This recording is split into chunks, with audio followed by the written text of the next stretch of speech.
Hi అండి, నేను మీ రుచిత. మన ఛానల్ వచ్చేసి బేబీ వ్లాగ్స్ అని. ఈరోజు చేయబోయే రెసిపీ వచ్చేసి ఫాలౌజా అండి. ఇది చాలా బాగుంటుంది. ఇంకా సమ్మర్ కదా, కొంచెం జ్యూసెస్ అట్లాంటివి అయితే బాగుంటుంది. నేను కేసరి పిస్తా ఫ్లేవర్ తీసుకున్నా. మిక్స్డ్ అన్నీ ఇందులోనే వస్తాయి. అండ్ మీ ఇంట్లో అంటే పెద్ద ప్రాసెస్. ఇదైతే 5 minutes, జస్ట్ 5 minutesలో అయిపోతుంది. ముందుగా స్టవ్ ఆన్ చేసేసుకొని పాలు పెట్టుకొని మంచిగా మరిగించుకోండి. పాలు మంచిగా మరగాలండి, ఓకేనా. నెక్స్ట్ పాలు అయితే ఇక్కడ చూసుకోండి ఒకసారి, మరుగుతున్నాయో లేవా. మరిగినాయి. ప్యాకెట్ అయితే కట్ చేసుకోండి. కట్ చేసుకున్న తర్వాత ఆ పౌడర్ చూడండి ఎట్లా వస్తుంది మొత్తము. ఇలా వేసుకోవడం అండి. వేసుకున్న తర్వాత మంచిగా మిక్స్ చేయండి, ఓకేనా. నేనైతే స్విగ్గీలో ఇన్స్టామార్ట్లో ఆర్డర్ చేసుకున్నాను చెప్పిన, జెప్టోలో ఆర్డర్ చేసుకున్నా, ఓకేనా.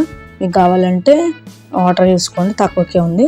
చాలా మంచిగా మిక్స్ చేయండి. ఏంటంటే పాలు మొత్తం ఎక్కువ పోసుకున్నా సరే అండి. ఇది ప్యాకెట్ వచ్చేసి 4 members వస్తుందండి. 4 to 5 members వస్తుంది, ఓకేనా. మీకు కావాలంటే చేసుకోండి, ఓకేనా. ఇట్లయితే జస్ట్ 5 minutesలో అయిపోతుంది. మనకు ఈజీ రెసిపీ. పిల్లలకు కూడా ఈవినింగ్ ఇట్లా చేసి పెట్టినాం అనుకోండి, వాళ్ళు కూడా ఇష్టంగా తింటారు కదా. మనం ఇష్టంగా చేస్తే వాళ్ళు కూడా మంచిగా తింటారు.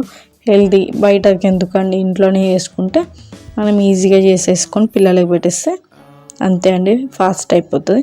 ఓకే, సేమియా చూడండి ఉడికింది.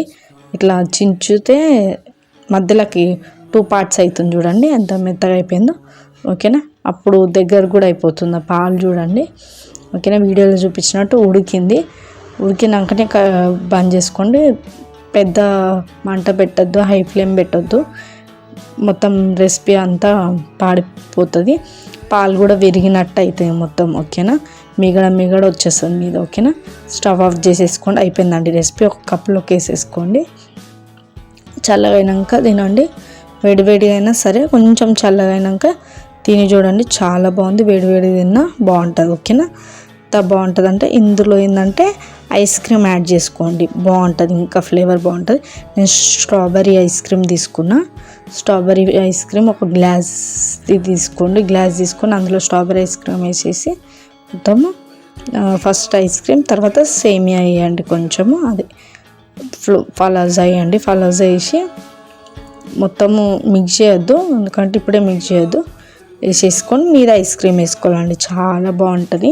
ట్రై చేయండి. ఎవరైనా ట్రై చేస్తే నాకు కామెంట్ చేయండి ప్లీజ్ అండి. నన్ను సపోర్ట్ చేయండి. ఇలాంటి వీడియోస్ ఎన్నో మీకు నేను పెడుతూనే ఉంటాను, కొత్త కొత్త వీడియోస్, సమ్మర్ రెసిపీస్. ఇంకా ముందు ఫెస్టివల్స్ కూడా ఉన్నాయి. అవి ఫెస్టివల్స్కి ఏమన్నా కావాలన్నా కామెంట్ చేయండి. నేను వెంటనే రిప్లై ఇచ్చి నీకు వెంటనే కుకింగ్వి పెడతా అండి వీడియోస్, ఓకేనా. మీరు కామెంట్ చేస్తేనే కదా నాకు తెలిసేది నేను ఏం చేయాలి ఏందనేది, ఓకేనా. మీరు కామెంట్ చేయకుండా మర్చిపోకండి. సబ్స్క్రైబ్ చేయకుండా మర్చిపోకండి, ఓకేనా. ఐస్ క్రీమ్ మొత్తం అట్లా వేసేసుకున్నాం మీద. నేను వేసేసుకొని టేస్ట్ చూడండి. అమేజింగ్ అండి. అబ్బా, చాలా బాగుంది. నాకైతే చాలా నచ్చింది. నేను ఎప్పుడెప్పుడో డీమార్ట్లో వర్క్ చేసినప్పుడు తిన్నా అండి, పెళ్ళి కాక ముందుకు. అప్పుడు తిన్నా. మళ్ళీ తినాలి అనుకుంటున్నా, అసలు ఎక్కడ దొరుకుతలేదు. ఇంకా డీమార్ట్ పోయే అంత టైం కూడా లేదు అని జొప్టోలో చూద్దాంలే అని ఆర్డర్ చేసేసుకున్నా. అట్లా అంతా బాగుంది చూడండి. ఇమేజ్ కూడా పెట్టా, నేను తినడం కూడా వీడియో పెట్టా. మా పాప కూడా ఎంజాయ్ చేస్తూ తిన్నది. ఇట్లా వెరైటీ పెడితే కొంచెం వాళ్ళకు కూడా నచ్చుతాయి. పొట్టిగా ట్రై చేయకుండా ఇలా ఐస్ క్రీమ్ ఏదైనా సరే అండి బాగుంటుంది. నేనైతే స్ట్రాబెర్రీ చేసుకున్నా. మీరు ఏది కావాలంటే అది వేసేసుకొని తినేసేయండి, ఓకేనా. మీ ఇష్టము. నేనైతే స్ట్రాబెర్రీ వేసుకున్నా, ఓకే. చాలా బాగుందండి. ఎమ్మి అసలు ఏం షుగర్ ఏం వేసుకోకండి, అన్నీ ఇందులోనే వస్తాయి. ఏం వేసుకొని అవసరం లేదు. ఖాళీ పాలు ఇదో పౌడర్ ఉంటే చాలండి. జస్ట్ 5 minutesలో అయిపోతుంది, ఓకేనా. వీడియో ఎండ్ వరకు చూసినందుకు థ్యాంక్ యూ అండి. వీడియో ఎండ్ వరకు కూడా చూడండి. నేను మా పాపకు కూడా తినిపించేది చూపిస్తున్నా. చాలా నచ్చింది అన్నది. ఎమ్మి అంటుంది ఆమె, ఓకే. వీడియో ఎండ్ వరకు చూస్తేనే నేను ఏవైతే వేసానో తెలుస్తుంది, ఓకేనా. Thank you friends. Bye friends, take care. Subscribe చేసుకోండి వాళ్ళు చేసుకోండి, ఓకేనా ఫ్రెండ్స్.